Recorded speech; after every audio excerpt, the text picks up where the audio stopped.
Hi everyone. I just wanted to have a conversation with you all, especially to express our gratitude for the 1K family that we have grown into. And we do have a small news for you, as in we are coming up with something interesting because a lot of people have been writing to us telling that we have been talking about things that are kind of little bland, though important. So we decided to come with a segment where we would share the letters or the stories of people who have overcome certain situations through our services. So they have agreed to share their story with us, and we are going to share it with you. These are all secrets that were shared to us, and today they are extremely happy, living a very happy life. So they wanted us to share these episodes from their life, as in what they have gone through, to a lot of y'all who would benefit out of it. So we decided to have this segment every time, every day. I'll be meeting you all for tea, reading out the letters to you all, telling you all what happened to certain people and how did they overcome the situation. So you will be finding a finer side, a light side of me in this chat that I'll be having with you all. It is definitely going to be something interesting because most of you all always say that I'm quite serious while I talk. So you want to have a fun, a lighter conversation with me. So we will be sharing such kind of instances that people have gone through. And it is going to be every day at 5 p.m. So you can pick up your tea, your green tea, your coffee, or anything that you have at 5. And we will be having a conversation throughout the week at 5 o'clock. So the segment is called The Secret Letters. So it's going to be tea time with me with the secret letters. So keep tuned and keep watching with a lot of interesting stories and a lot of interesting instances that has happened in people's life. We'll be sharing it. We'll be having discussions. So just keep watching, and there's a new segment exclusively for you all since we have grown up to be a 1K family. Thank you so much.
Okay, so it's 5 o'clock, and I have my black tea.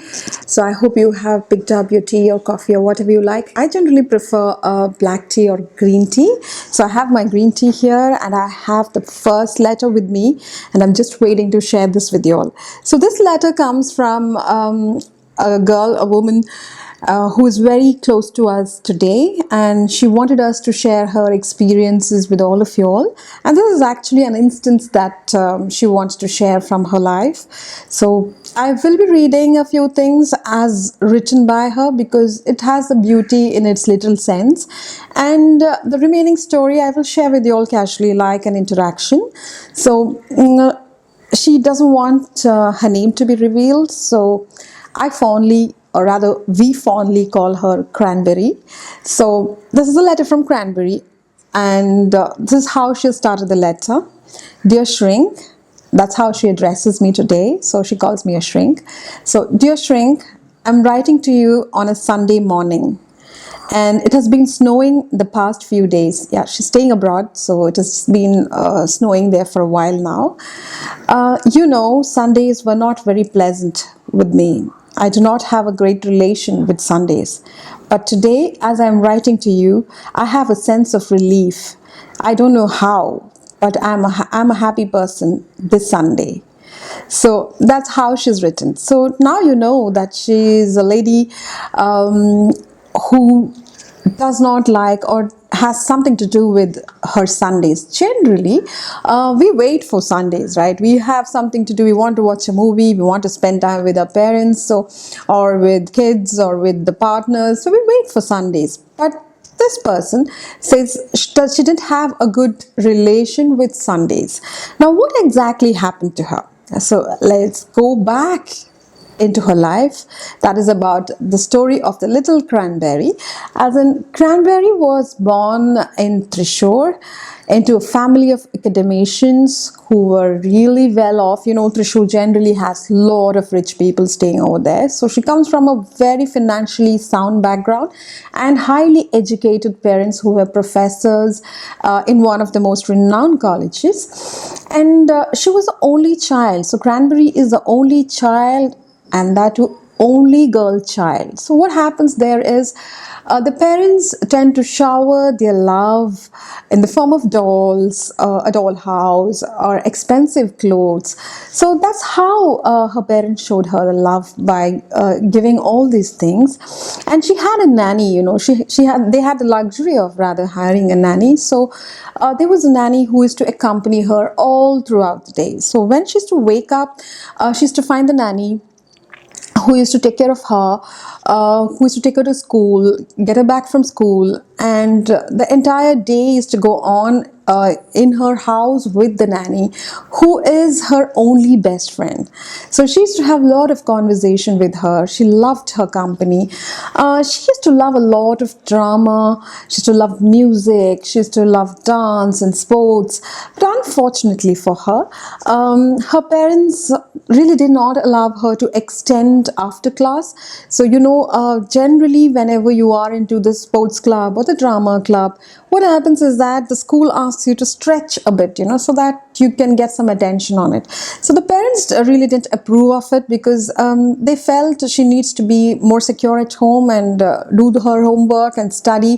That was their priority. Some of the academicians are like that, who give a lot of priority to education. So that is how her childhood or growing up days were. The bell rings and the nanny is waiting for her. She's picked up from school and she comes back home. She has her time with the nanny. She's talking to the nanny. She's playing with the nanny, and she's put to sleep. And then she is she's sleeping, and then she wakes up in the morning, and again she's going to meet the nanny in the morning. So her life revolved around her. So it's not that her parents didn't love her, but her parents' concept of love was this, giving her all that she dreamt of. So that's how the relationship with her parents were.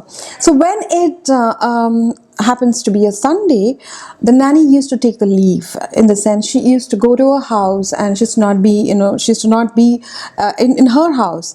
So the day used to pass on, and she used to feel these Sundays are so long that it is not even, getting over.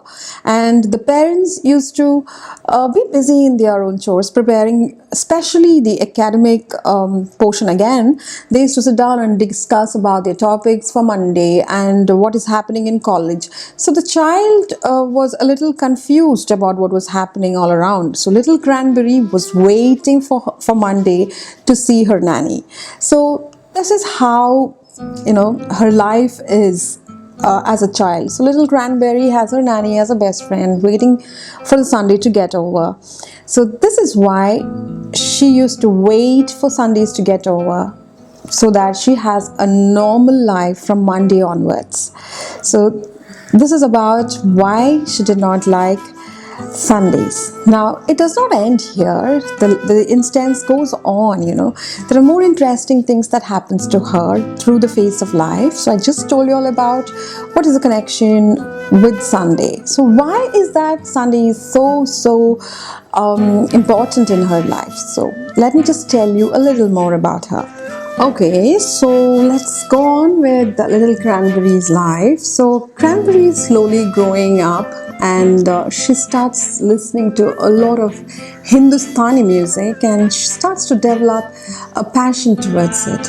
And while she was around 6th to 7th grade, she requests her parents whether she can join a music class. But she was again denied of going out, and they gave her a lot of CDs and cassettes and books related to Hindustani music. And she enjoyed it in her own way, trying to learn more about it. So she was definitely denied access to anything else other than spending time at home. And as she develops this passion and she is growing up, she doesn't have any friends, she starts getting a little inquisitive about what people of her age do outside, because she is definitely not allowed to go for a birthday party. She doesn't get enough time to mingle with people of her age group because the moment the bell rings, she's picked up from school. So she grows up like this, deprived of certain things that girls of her age used to do. So she grows up and she reaches 10th standard, and in 10th grade her parents says that you need to study really well, you need to score real good marks. So she puts in all her effort and she scores really well, with the hope that like her parents used to say, that if she scores well after the 12th standard, that is if she goes into a good school and again passes out with great grades after 12th standard, she can go to the college of her choice. So her sense or her foresight towards freedom was to finish her 12th standard and go out of the city and explore the world around her, which she's been deprived of. So what she does is, let me have my tea. So what she does is, she studies really well and she scores real good marks, and she has really got very good scores in her 10th grade, and now she is preparing for the 11th grade, as in she's moved on to the 11th grade. This is when the inquisitiveness slowly grows. So that is generally the age, right? Like all of us would have had that phase of inquisitiveness where you try to explore the opposite gender, probably fall in love or get attracted, or even check out on your sexuality. Like all these things happens during that phase, the 11th 12th standard onwards. So she also goes through the normal phase that most of us goes through, and this is a little bit different for her because she's never felt like this before. There are changes happening in her body. She wants to know, she wants to explore what's happening. So she used to wait for her parents to fall asleep, because she definitely, in such an upbringing, she's not allowed to have a mobile phone or any access to any other gadgets. So she never had an idea of what was happening outside, and she started using her she used to go into the father's and mother's room, pick up the phone, get into the restroom, get into the toilet or the restroom and start browsing things, look at how people party around. She also got introduced to porn, and she realizes that there is a lot more to life other than what she has been doing all this while. And that is when, in the 11th standard, her grades dip drastically. So what happened to Cranberry is that now she is a center of attraction in the house for the wrong reason. That is something, a big sin that's happened in the house, where the daughter has not scored enough marks. So a great discussion happens as in why she's getting deviated. So since she had taken up computer science in the first year of, that is 11th standard, as her choice, and she used to make it a point to use the gadgets wisely. She used to delete the history. She had very good knowledge about it. But as it's quite normal when children of that age or youngsters of that age get introduced to something new, like we all got diverted at that point of time, right? So slowly she gets diverted and studies take a backseat, and that is why her scores dipped. And what happened? They started having a discussion over it. So the father calls his best friend home to have a discussion as in how to improve her scores. So this is also quite normal, right? Like in all our families, we have a friend of our parents with whom everything is discussed and sorted out and planned. So the same thing happened. And that is when her dad's friend says that his son has passed out from a premier institute and is actually waiting, for going for higher studies. So he says that he would check with his son to come and tutor her for some time, because they just have one more year to finish her 12th grade. So we have all been going through this, right? Like they say 10th standard is important, you have got to study really hard. Then they say the 12th standard is important, you have got to study real hard. The saga never ends until you get a job. So the same thing was happening to her. And then what happens is that they come to an understanding that this boy would come over to train her, to tutor her in the evenings whenever she's free, and bring up her grades. So this is the entry of the hero of the entire story. So what do we call him? So definitely we cannot tell his name, right? So Cranberry, and we can call him an apple pie. So this is the entry of apple pie, and he comes in to teach her and guide her, and they tend to talk about their passions, and he introduces her to the world outside, as in how he goes out with his friends for shopping, for parties, and how the people of her age group are already in a relationship, or probably at least have social media accounts or own a phone. So this is not about spoiling the Cranberry. She's no more little now, she is almost a young adult. So he explains to her all the things, just introduces her to the world outside, and there strikes a bond between apple pie and young Cranberry. So they have a lot of discussions, and that is when they discover the common interest for music. Both of them loved Hindustani music. So the discussion, it goes on, and what happens next?